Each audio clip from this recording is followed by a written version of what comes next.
अस्सलाम वालेकुम जी। Welcome back to my channel. कैसे हैं आप सब लोग? उम्मीद करती हूँ सब खैरियत से होंगे। आज हम बनाएंगे रमज़ान स्पेशल आलू के पफ पैटीज। ये वो पैटीज हैं जिनको बनाना बहुत आसान है। ना तो इन पैटीज के लिए हमें ढेर सारी मेहनत करनी पड़ेगी, बल्कि बहुत ही कम टाइम में मज़ेदार से ये पफ पैटीज जो हैं आपकी रेडी हो जाएंगे। और सबसे अच्छी बात यह है कि ये कम बजट में बनने वाली पैटीज हैं। लेकिन हमेशा की तरह अगर वीडियो पसंद आए तो वीडियो को लाइक और चैनल को सब्सक्राइब करना नहीं भूलना। तो टाइम को हम लोग यहाँ पर ज़ाया क्यों कर रहे हैं, चलते हैं इसको बनाने की तरफ।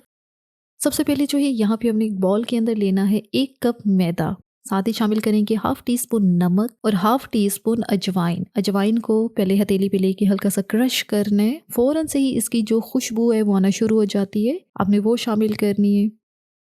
और साथ ही इसके अंदर शामिल करेंगे 3 टेबल स्पून ऑयल। ऑयल या घी ले लें जो आपके पास है। उसके बाद हाथों से ही हमने इसको अच्छी तरह से मिक्स करना है। अभी हमने पानी नहीं डाला, ये जो ऑयल डाला है इसके साथ इस मैदे को पूरा अच्छी तरह से मिक्स करना है और इसको स्क्रैम्बल करना है। और जब ये इस तरह से हो जाए कि आप जब इसको हाथों में दबाएं तो इसकी मुट्ठी सी बने, तो बस अब यहाँ पे थोड़ा थोड़ा पानी शामिल करना है। बिल्कुल थोड़ा सा ही जाएगा क्योंकि पहले हमने ऑयल भी डाला है। और एक इसकी सख्त सी स्मूथ सी डो तैयार करनी है। बस एक चीज का ध्यान करना है कि डो को बहुत ज्यादा पतला नहीं गूंद लेना आपने। ये ना हो कि वो बहुत ज्यादा स्टिकी से हो जाए। थोड़ी सख्त रखेंगे तो वो हाथों को चिपकेगी नहीं। डो को यहाँ पे अच्छी तरह से हमने गूंद लिया है। अब इसका पेड़ा सा बना के रखेंगे और इसके ऊपर से भी हमने ऑयल जो है वो लगा देना है ताकि इसके ऊपर वाली जो सरफेस है वो खुश्क ना हो। कवर करके इसको 10 से 15 मिनट के लिए छोड़ देते हैं जब तक कि डो हमारी सेट होती है। तो यहाँ पे हम लोग आलू वाली जो स्टफिंग है वो बना लेते हैं। एक पैन लिया है और उसके अंदर शामिल करेंगे हम लोग 2 टेबल स्पून ऑयल। इससे ज्यादा ऑयल नहीं डालना, थोड़ा सा ही ऑयल इसमें डालना होता है। सबसे पहले डालेंगे हाफ टी स्पून साबित जीरा। जीरा जो है इसको गरम तेल के अंदर हमने हल्का हल्का फ्राई करना है और कुछ सेकंड तक हमने इसको लाजमी फ्राई करना है, क्योंकि भुने हुए जीरे की जो खुशबू होती है ना वो हमारी आलू की स्टफिंग को ना चार चांद लगाएगी। साथ ही इसके अंदर डालेंगे 1 टीस्पून बिल्कुल फाइन चॉप किया हुआ लहसुन। 2 लहसुन की कलियां ली थी और इनको इस तरह से बिल्कुल फाइन करके मैंने काटा है। आप लोग चाहें तो लहसुन का पेस्ट भी इस्तेमाल कर सकते हैं। इसी के साथ ही यहाँ पे शामिल करेंगे बिल्कुल फाइन चॉप किया हुआ प्याज। एक छोटे साइज का प्याज लेके यहाँ पे हमने शामिल किया है। अब प्याज को भी लहसुन के साथ हल्का हल्का हमने यहाँ पे गोल्डन करना है। और इसी के साथ ही यहाँ पे डालेंगे हरी मिर्चें। 1 से 2 हरी मिर्चें लेनी है और इनको इस तरह से छोटा छोटा काट के शामिल करना है। चूल्हे की आंच को बिल्कुल लो पे करना है और यहाँ पे डालेंगे कुछ स्पाइसेस। नमक हाफ टी स्पून, लाल मिर्च पाउडर हाफ टी स्पून, हल्दी 1/3 टीस्पून, धनिया पाउडर हाफ टी स्पून, जीरा पाउडर हाफ टी स्पून।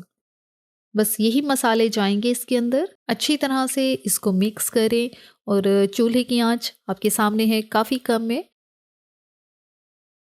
अब यहाँ पे हमने थोड़ा थोड़ा पानी शामिल करना है और इस मसाले को अच्छी तरह से भून लेना है। जब इस तरीके से आप लोग आलू वाली स्टफिंग बनाएंगे ये इतनी ज़्यादा लजीज बनती है कि आप इससे जो चीज़ बना रहे हैं, पफ पैटीज बना रहे हैं, जो भी बना रहे हैं, वो बहुत ज़्यादा शानदार बनते हैं।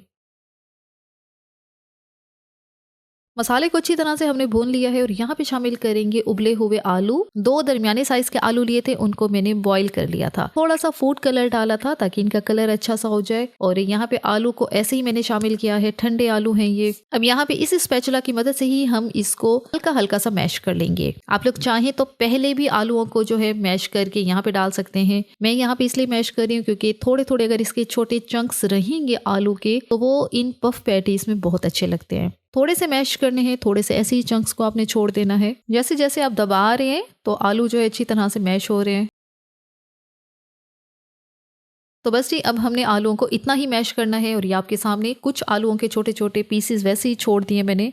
ये वाली जो आलू की स्टफिंग बनती है जिसको हम लोग भून लेते हैं पहले से, इसके अंदर ऑयल का इस्तेमाल कम किया जाता है। बस ये ध्यान रखना है आपने ऑयल ज्यादा नहीं डालना, वरना क्या होगा ये जो स्टफिंग है ना आपकी बिल्कुल अच्छी नहीं बनेगी। क्योंकि जो आप पैटीज बना रहे हैं जब आप उनको खाएंगे तो उसके अंदर सिर्फ तेल ही तेल आपको महसूस होगा और कोई टेस्ट नहीं आएगा। स्टफिंग रेडी हो गई है, चूल्हे को बंद करना है और उसके बाद यहाँ पे शामिल करेंगे फाइन चॉप किया हुआ हरा धनिया। बिल्कुल आखिर में डालना है और उसके बाद इसको अच्छी तरह से हमने मिक्स करना है। तो यहाँ पे आलू वाली स्टफिंग हमारी रेडी हो गई है, इसको ठंडा होने के लिए रखते हैं। दूसरी तरफ एक स्लरी तैयार कर लेते हैं जो कि हमारी पैटीज को जोड़ने के काम आएगी। 2 टेबलस्पून मैंने यहाँ पे मैदा लिया है और उसके अंदर थोड़ा थोड़ा पानी शामिल करना है और एक गाढ़ा सा पेस्ट बना लेना है। ये जो पेस्ट है जो हम पैटीज बनाएंगे उनको जोड़ने के काम आएगा। इतना गाढ़ा ये पेस्ट होना चाहिए। तो बस अब इसको भी साइड पे रखते हैं, हम चलते हैं अगली तैयारी की तरफ। हल्का सा खुश्क मैदा जो है वो काउंटर टॉप पे डस्ट करना है और हमारा जो आटा है, जो डो हमने तैयार करके रखी है, उसके छोटे छोटे पीसेस कर लेने हैं। यहाँ पे मैंने आधी डो ली है और आधी डो से यहाँ पे मैंने 5 पीसेस किए हैं। जो मजीद आधी हमारे पास है उससे भी हमारे 5 जो है वो छोटी छोटी बॉल्स जो है वो बन जाएंगी, यानी कि टोटल हमारे पास 10 बॉल्स बनी है 1 कप मैदे से। मैं थोड़ी सी मोटी बॉल्स बना रही हूँ। अगर आप इससे भी छोटी पैटीज बनाना चाहते हैं तो आपको जो बॉल का साइज है वो इससे भी छोटा रखना होगा। तो 1 कप मैदे से आपकी 12 से 13 बॉल्स बन जाएंगी। अब एक बॉल को उठाना है और खुश्क मैदा डस्ट करके हमने इसको रोलिंग पिन की मदद से हमने इसको बेल लेना है। पहले तो आपने इसको राउंड ही बेल लेना है और अच्छा सा पतला सा ही हमने इसको बेलना है। और जैसे ही ये राउंड होगा तो थोड़ा सा फिर हम लास्ट में इसको मजीद लंबाई की तरफ इसको बेलेंगे और एक ओवल सी शेप हमें इसके लिए बनानी है। और यहाँ पे ओवल सी शेप इसकी रेडी कर ली है और इसकी मोटाई चेक करें, काफ़ी पतला सा हमने इसको बेला है। अब दरमियान में 1 चम्मच जितना हमने आलू वाला जो आमेज़ा तैयार करके रखा है वो रखना है और साइडों से इसके हम लगा रहे हैं मैदे वाली स्लरी। थोड़ी थोड़ी क्वांटिटी में इस स्लरी को लगाना है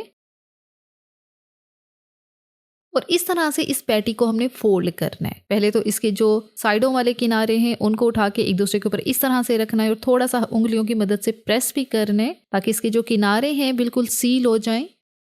अब एक साइड से हल्की सी स्लरी लगानी है और इसको इस तरह से ऊपर की तरफ को फोल्ड करना है।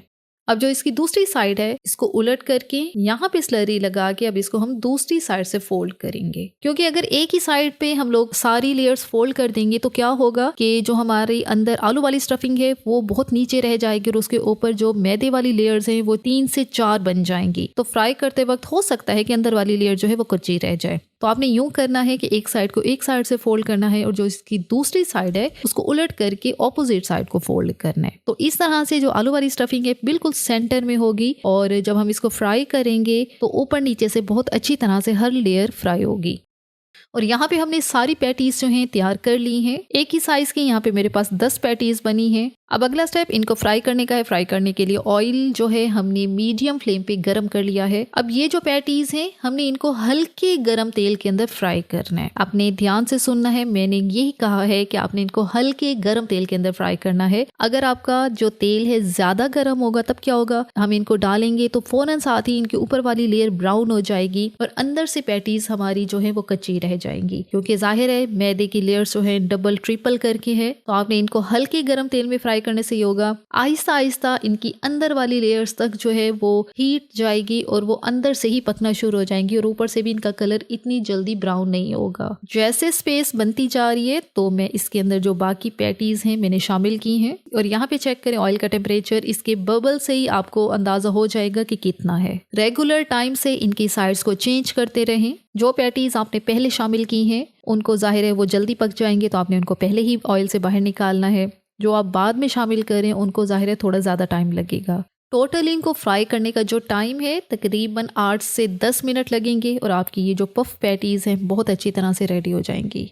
ये वो वाहिद पैटीज हैं जिनके लिए ना तो हमें बहुत ज़्यादा लेयर्स बनाने की ज़रूरत है और ना ही कोई बहुत ज़्यादा हमने इसके अंदर घी का इस्तेमाल किया है। और जो लास्ट में इसका रिजल्ट मिलेगा आपको, आप लोग हैरान हो जाएंगे। बहुत ही खस्ता सी ये पैटीज बनती हैं। तो जो पैटीज हमारी ब्राउन हो रही है हम इनको गर्म तेल से बाहर निकाल रहे हैं